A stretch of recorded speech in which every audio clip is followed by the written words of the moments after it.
रुकिए अभी, बस एक पल के लिए, क्योंकि जो मैं अगले कुछ मिनटों में आपसे कहने वाला हूं वो आपने पहले कभी नहीं सुना, न किसी मंदिर में, न किसी पंडित से, न किसी किताब में, और अगर सुना भी होगा तो इतनी गहराई से कभी नहीं। मैं आज आपसे एक ऐसे सवाल की बात करूंगा जो हर माँ बाप के दिल में कहीं ना कहीं दबा हुआ है, पर जिसे पूछने की हिम्मत कोई नहीं करता। वो सवाल ये है कि जिस बेटे के लिए आपने अपनी पूरी जिंदगी झोंक दी, जिसके लिए आपने रातों की नींद छोड़ी, खाना भूले, सपने त्यागे, क्या आप सच में जानते हैं कि वो आपके घर में क्यों आया? क्या वो वाकई आपका वारिस है, आपके बुढ़ापे की लाठी है, या फिर वो किसी बहुत पुराने, बहुत गहरे हिसाब को चुकाने आया है?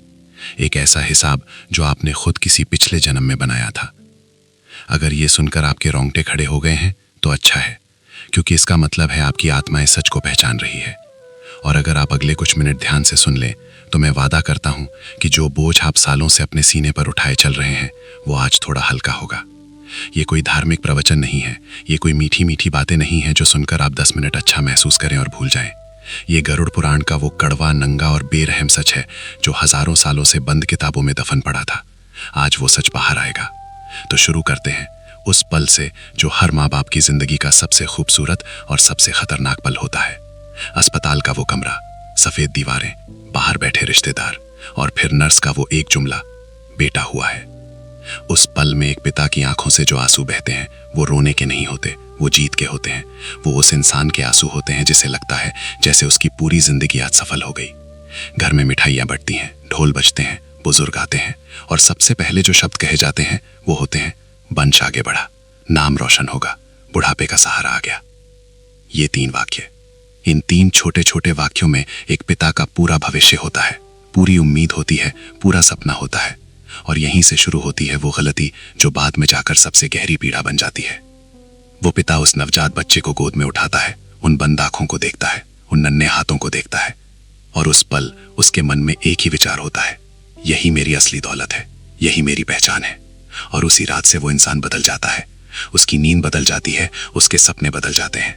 अब उसके हर सपने में एक पढ़ा लिखा, कामयाब, संस्कारी बेटा है जो उसके नाम को 4 चांद लगाएगा, बुढ़ापे में उसके पास बैठेगा और उसके जाने के बाद उसकी चिता को आग देकर उसकी आत्मा को मोक्ष दिलाएगा। ये सोच, यही है पुत्र मोह। और गरुड़ पुराण कहता है यही पुत्र मोह इंसान की सबसे बड़ी कमजोरी है, यही उसका सबसे बड़ा बंधन है, और यही अक्सर उसकी सबसे बड़ी पीड़ा का कारण भी बनता है। अब मैं आपसे एक बहुत जरूरी सवाल पूछना चाहता हूं। अगर मैं आपसे कहूं कि ये मेरा बेटा, ये मेरा वारिस, ये मेरे बुढ़ापे का सहारा, ये सब एक बहुत मीठा, बहुत खूबसूरत और बहुत बड़ा झूठ है, तो क्या आप सुनेंगे? क्या आप सच को सुनने की हिम्मत रखते हैं? अगर हां, तो बहुत ध्यान से सुनिए। गरुड़ पुराण में एक संवाद है, एक गहरा रहस्यमय संवाद, पक्षीराज गरुड़ और मृत्यु के देवता यमराज के बीच। गरुड़ पूछते हैं, हे यमराज, जब कोई आत्मा मृत्यु के बाद आपके दरबार में आती है तो उसे वापस धरती पर भेजने का फैसला कैसे होता है? किस घर में, किस रूप में और क्यों? यमराज का जवाब सुनकर सांस रुक जाती है। यमराज कहते हैं, हे गरुड़, इस ब्रह्मांड में कुछ भी संयोग नहीं है। एक आत्मा जब किसी घर में जन्म लेती है, चाहे बेटे के रूप में हो, बेटी के रूप में हो या किसी और रूप में, यह सब ऋणानुबंध के कठोर नियम से तय होता है। ऋणानुबंध, ये शब्द ध्यान से सुनिए। ऋण यानी कर्ज, अनुबंध यानी बंधन। ऋणानुबंध का मतलब है कर्मों का वो बंधन जो आत्माओं को बार बार एक दूसरे के पास खींच लाता है जब तक हिसाब बराबर ना हो जाए। अभी इस पल आपके घर में जो बेटा है, छोटा हो या बड़ा, वो आपकी जिंदगी में किसी ना किसी कारण से है, और वो कारण आपकी मन्नतें नहीं है, वो कारण आपकी पूजा पाठ नहीं है, वो कारण है आपके और उस आत्मा के बीच का वो पुराना अधूरा हिसाब जो पिछले जन्म में पूरा नहीं हुआ था, और अब इस जन्म में वो हिसाब चुकाने का वक्त आया है। यमलोक में जब चित्रगुप्त किसी आत्मा की फाइल खोलते हैं तो वो देखते हैं इस आत्मा ने पिछले जन्म में क्या किया था, किस किस के साथ क्या हुआ था, कौन से हिसाब अधूरे हैं, और उसी आधार पर तय होता है कि यह आत्मा अगले जन्म में किसके घर, किस रूप में, किस उद्देश्य से जाएगी। और शास्त्रों में बहुत साफ लिखा है कि एक बेटा मुख्य रूप से 4 रूपों में किसी घर में जन्म लेता है। 4 रूप, 4 कहानियां, 4 सच। आज हम इन चारों को इतनी गहराई से समझेंगे कि शायद आप पहली बार अपने ही बेटे को नई आंखों से देख पाएंगे। पहला रूप, सबसे खौफनाक, सबसे दर्दनाक और दुर्भाग्य से आज के समाज में सबसे आम, शत्रुपुत्र। ये नाम सुनकर ही रोंगटे खड़े हो जाते हैं। शत्रुपुत्र यानी वो बेटा जो दुश्मन की आत्मा बनकर आपके ही घर में, आपकी ही पत्नी की कोख से पैदा हुआ है। आप कहेंगे ये कैसे हो सकता है? मेरा अपना बेटा, मेरे खून से पैदा हुआ मेरा दुश्मन? हाँ, और यही सबसे बड़ी विडंबना है। आपका सबसे करीबी दुश्मन वो नहीं जो बाहर से आता है। आपका सबसे करीबी दुश्मन वो है जिसे आप खुद घर लाते हैं, खुद पालते हैं, खुद बड़ा करते हैं। एक दृश्य की कल्पना कीजिए, एक बूढ़ा पिता, पूरी जिंदगी उसने ईमानदारी से काम किया। छोटी सी दुकान थी या सरकारी नौकरी थी, जो भी था उसने हर पैसा संभाल कर रखा। बेटे को पढ़ाया, अच्छे स्कूल में भेजा, इंजीनियरिंग करवाई, शादी करवाई। और उस शादी के 5 साल बाद एक सुबह वो बूढ़ा पिता उठा और उसने देखा उसका बेटा घर के कागज चुपचाप किसी और के नाम करवा चुका है। घर गया, पैसे गए और बेटे ने उसे खुद दरवाजे से बाहर निकाल दिया। उस पिता की आंखें खाली हो गईं। वो सोच रहा था, मैंने तो इसे पाला था, इसके लिए मैंने खुद 2 वक्त की रोटी तक नहीं खाई, इसने ऐसा क्यों किया? वो पिता नहीं जानता था, पर गरुड़ पुराण जानता है। गरुड़ पुराण कहता है, किसी पिछले जन्म में, शायद बहुत साल पहले, आप किसी ऊंचे पद पर थे, आपके पास ताकत थी, धन था, और उस समय आपने किसी बेकसूर इंसान के साथ बहुत बड़ा अन्याय किया था। शायद उसकी जमीन छीनी थी, शायद उसका हक मारा था, शायद उसे इस कदर तड़पाया था कि वो मर गया, और मरते वक्त उसके दिल में सिर्फ एक भाव था, बदला। उस आत्मा ने मरते वक्त कसम खाई थी, मैं इससे अपना हिसाब जरूर चुकाऊंगा। और वही आत्मा उसी कसम के साथ इस जन्म में आपकी पत्नी की कोख से आई, आपके बेटे के रूप में। यमलोक के न्याय ने उसे आपके सबसे करीब बिठा दिया, क्योंकि दुश्मन को सबसे ज्यादा नुकसान तभी होता है जब वो सबसे करीब हो। जब तक वो आपकी एक एक पाई बर्बाद नहीं कर देता, जब तक आपके घमंड को मिट्टी में नहीं मिला देता, जब तक आपकी आंखों से खून के आंसू नहीं निकाल देता, उसे चैन नहीं मिलेगा। और ये कोई श्राप नहीं है, ये ब्रह्मांड का सबसे कठोर और सबसे निष्पक्ष न्याय है। लेकिन यहाँ एक सवाल उठता है, अगर शत्रुपुत्र इतना भयंकर है तो क्या मैं उससे प्यार करना बंद कर दूं? नहीं, 1000 बार नहीं, क्योंकि ये सच जानने का मतलब भागना नहीं है, इसका मतलब है जागना। और जागने का मतलब है ये समझना कि जो दर्द वो आपको दे रहा है वो आपके ही पिछले कर्मों की वापसी है, वो सजा नहीं, चुकौती है। और जब आप इस सच को दिल से स्वीकार कर लेते हैं तो उसी क्षण वो बंधन कमजोर होने लगता है। दूसरा रूप, ऋणपुत्र। ये रूप शत्रुपुत्र जितना हिंसक नहीं होता, लेकिन इसका दर्द शायद उससे भी ज्यादा गहरा होता है, क्योंकि इसमें दर्द देने वाला कोई बुरा इंसान नहीं होता, इसमें दर्द देती है नियति, किस्मत, वो परमात्मा का हिसाब जो कभी गलत नहीं होता। ऋणपुत्र वो बेटा है जो पैदा होते ही या बचपन में ही किसी भयंकर बीमारी का शिकार हो जाता है, और उस बच्चे के माता पिता की पूरी जिंदगी बस उसी बच्चे के इर्द गिर्द घूमती रहती है। एक कहानी सुनिए। एक साधारण सरकारी शिक्षक थे, ईमानदार, मेहनती, शांत स्वभाव के। जब उनका बेटा 3 साल का था तो पता चला उसे एक दुर्लभ बीमारी है। उन्होंने सब कुछ किया, दिल्ली गए, मुंबई गए, विदेश के डॉक्टरों से ऑनलाइन सलाह ली, जो घर था बेचा, जो जमीन थी गिरवी रखी, पत्नी रात रात भर रोती रही, वो खुद मंदिरों में माथा टेकते रहे। 7 साल तक वो लड़ते रहे, और एक दिन वो बच्चा चला गया। उन माता पिता के लिए दुनिया रुक गई। वो पिता आज भी कहते हैं, मैंने ऐसा क्या किया था? गरुड़ पुराण का जवाब है, किसी पिछले जन्म में आपने या आपके परिवार ने उस आत्मा के साथ कोई आर्थिक अन्याय किया था, कोई ऐसा कर्ज जो आपने लिया और नहीं चुकाया, कोई ऐसा धन जो बेईमानी से हड़पा गया था। वो हिसाब अधूरा था, और इस जन्म में वो आत्मा आपकी औलाद बनकर आई। जब तक उसने अपने हिस्से का सब वसूल नहीं कर लिया, अस्पताल के बिलों के रूप में, आपकी नींद के रूप में, आपके आंसुओं के रूप में, वो रुकी, और जब हिसाब पूरा हुआ वो चली गई। ये सुनकर दिल पत्थर हो जाता है, आंखें भर आती हैं। लेकिन गरुड़ पुराण ये भी कहता है कि ये न्याय क्रूर नहीं है, ये न्याय निष्पक्ष है। ब्रह्मांड में कोई भी दर्द बिना कारण नहीं होता, और जब इंसान इस सच को जान लेता है तो उसके दुख में से एक अजीब सी शांति निकलती है। वो शांति जो कहती है, हिसाब हो गया, अब आगे बढ़ो। अब तक हमने 2 बहुत भारी सच सुने, अब एक ऐसा सच सुनिए जो आपके दिल को गर्म कर देगा। तीसरा रूप, सेवक पुत्र। कभी कभी किसी घर में ऐसा बेटा पैदा होता है जिसे देखकर पड़ोसी कहते हैं, यार इनकी किस्मत तो बहुत अच्छी है। वो लड़का बचपन से ही कुछ अलग होता है। जब सब बच्चे खेलने जाते हैं वो माँ के पास बैठता है, जब पिता थके हुए घर आते हैं वो पानी लेकर आता है, जब दादा दादी बीमार पड़ते हैं वो उनकी सेवा करता है। बिना किसी शिकायत के, बिना किसी अपेक्षा के। वो कभी नहीं कहता मुझे क्यों करना है, वो कभी नहीं सोचता इसमें मेरा क्या फायदा। वो बस करता रहता है। खुद आधी रोटी खाएगा पर माँ को पूरी देगा, खुद फटे कपड़े पहनेगा पर पिता की दवाई कभी नहीं रुकने देगा, अपनी शादी तक टाल देगा बस इसलिए कि माँ बाप के पास कोई रहे। ऐसा बेटा, ऐसी आत्मा, गरुड़ पुराण कहता है, ये वो महान आत्मा है जिस पर आपने पिछले किसी जन्म में कोई बहुत बड़ा, बहुत निस्वार्थ उपकार किया था। शायद आपने उसे भूखे मरने से बचाया था, शायद किसी भयंकर संकट में आप उसके साथ खड़े रहे जब पूरी दुनिया ने उसका साथ छोड़ दिया था। वो आत्मा नहीं भूली, किसी अदृश्य रजिस्टर में आपका वो उपकार दर्ज था, और इस जन्म में वो आई आपके सेवक बेटे के रूप में, आपका कर्ज चुकाने, आपको सुख देने, आपके बुढ़ापे की मजबूत लाठी बनने। अगर आपके घर में ऐसा बेटा है तो रोज सुबह उठकर आंखें बंद कीजिए और उस परमात्मा का दिल से शुक्रिया कीजिए, क्योंकि इस कलयुग में ऐसी आत्मा बहुत कम घरों में आती है। आपका पिछला जन्म बहुत शुद्ध था, बहुत पवित्र था, इसीलिए आपको ये अनमोल उपहार मिला है।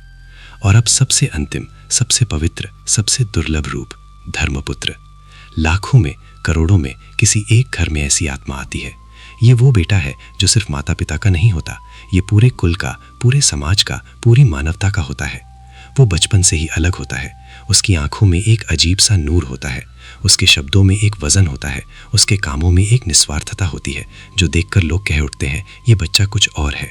वो पढ़ता है पर सिर्फ नौकरी के लिए नहीं, वो कमाता है पर सिर्फ अपने लिए नहीं, वो जीता है पर सिर्फ अपने लिए नहीं, वो दूसरों की भलाई के लिए काम करता है, सच के रास्ते पर चलता है चाहे कितनी भी तकलीफ हो। और मृत्यु के बाद उसके महान कर्म इतने शुद्ध होते हैं कि वो अपने माता पिता की आत्मा को भी तार देता है, उन्हें मोक्ष के मार्ग पर ले जाता है। धर्मपुत्र ये रूप कई जन्मों के संचित पुण्यों का फल है। ये रूप उस इंसान को मिलता है जिसने जीवन भर धर्म के लिए, सेवा के लिए, सत्य के लिए जिया हो। और अगर आपके घर में ऐसी आत्मा आई है तो ये ब्रह्मांड का सबसे बड़ा पुरस्कार है। अब वो सवाल जो हर माता पिता के मन में होगा, अगर मेरा बेटा मेरी जागीर नहीं है, अगर वो मेरे कर्मों का हिसाब है, अगर वो एक अलग आत्मा है जो अपनी यात्रा पर है, तो मैं क्या करूं? क्या प्यार करना बंद करूं? नहीं। गरुड़ पुराण, भगवत गीता, हमारे सारे शास्त्र एक स्वर में कहते हैं नहीं, बल्कि उल्टा। जब आप ये जान लेते हैं कि आपका बेटा एक स्वतंत्र आत्मा है, तब आप उससे और भी गहरा, और भी शुद्ध, और भी सच्चा प्यार कर सकते हैं।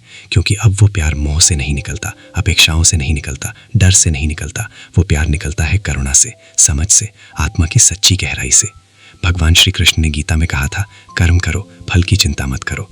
यही बात माता पिता के लिए भी उतनी ही सच है। अपने बेटे का पालन पोषण करना आपका धर्म है, उसे अच्छी शिक्षा देना आपका कर्तव्य है, उसे सही और गलत का रास्ता दिखाना आपकी जिम्मेदारी है। लेकिन उससे ये उम्मीद रखना कि वो हमेशा आपके कहे पर चलेगा, हमेशा आपकी सेवा करेगा, हमेशा आपकी पसंद नापसंद के हिसाब से जिएगा, ये उम्मीद आपकी है, उसकी नहीं।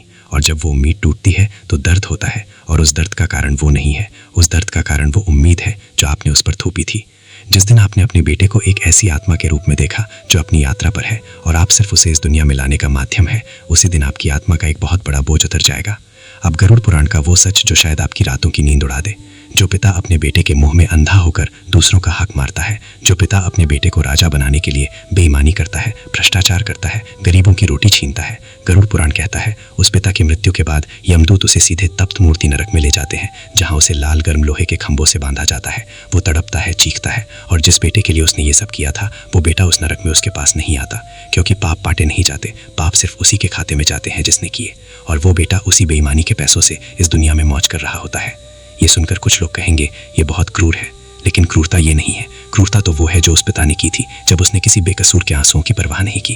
ब्रह्मांड का न्याय क्रूर नहीं है, ब्रह्मांड का न्याय बस सटीक है। और अब वो बात जो इस पूरे सफर की असली मंजिल है, मुक्ति, आज़ादी, उस ऋणानुबंध के चक्र से बाहर निकलने का रास्ता। गरुड़ पुराण बहुत साफ कहता है जो इंसान ये सच जान लेता है और इसे दिल से स्वीकार कर लेता है, उसके बहुत सारे कर्म उसी क्षण कट जाते हैं। ये ज्ञान ही मुक्ति है। अगर आपका बेटा आज आपको दुख दे रहा है तो एक पल के लिए रुकिए, अकेले बैठिए, आंखें बंद कीजिए और दिल से कहिए, हे ईश्वर, हे परमपिता, मेरा जो भी पिछले जन्म का कर्ज था, जो हिसाब अधूरा था, वो आज इन आंसुओं से, इस दर्द से पूरा हो रहा है। मैं इसे स्वीकार करता हूं। मैं इस बंधन से मुक्त होना चाहता हूं। और जब आप ये कह देंगे सच में, दिल की गहराई से, तो आप महसूस करेंगे कि आपके अंदर का एक बहुत पुराना, बहुत भारी पत्थर उठ गया। ये है मुक्ति। ये कोई जादू नहीं है, ये है स्वीकृति का विज्ञान। जब आप किसी दर्द को लड़कर नहीं बल्कि समझकर स्वीकार करते हैं, तो वो दर्द आपको तोड़ नहीं सकता, वो आपको मजबूत बना देता है।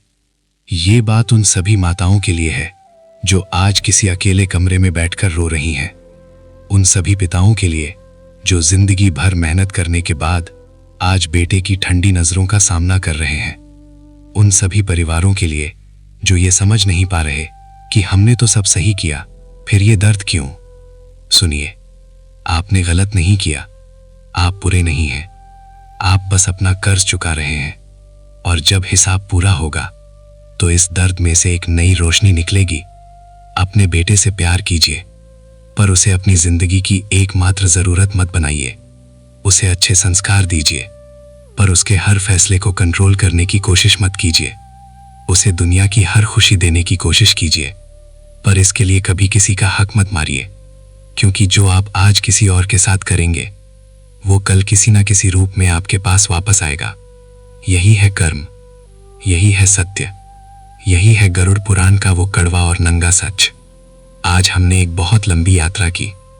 हमने जाना कि बेटा कोई संपत्ति नहीं है, वो एक आत्मा है जो अपनी यात्रा पर है। वो शत्रु हो सकता है, ऋणी हो सकता है, सेवक हो सकता है, धर्मपुत्र हो सकता है, पर वो सिर्फ आपका नहीं है, वो परमात्मा का है। और आप भी परमात्मा के हैं। इस वीडियो को देखने के बाद अगर आपके दिल में एक भी विचार आया हो, एक भी पुराना दर्द हल्का हुआ हो, एक भी पुराना बोझ थोड़ा सा उठा हो, तो ये यात्रा सार्थक हुई। इसे उन सभी माता पिता तक जरूर पहुंचाइए जो आज अपने पुत्र के दिए हुए दर्द में अकेले बैठे हैं। उन्हें आज इस रोशनी की जरूरत है। और नीचे कमेंट में लिखिए पूरे गर्व के साथ, पूरे विश्वास के साथ, मेरा ईश्वर ही मेरा असली वारिस है, ताकि वो परमपिता तक आपकी आत्मा की ये आवाज पहुंच सके। अपने कर्मों का और अपनी आत्मा का बहुत बहुत ख्याल रखिए। वो परमपिता नारायण आपको और आपके परिवार को हर झूठे मोह से मुक्त रखें और आपको वो सच्ची शांति दे जिसे दुनिया की कोई दौलत नहीं दे सकती। जय श्री कृष्ण।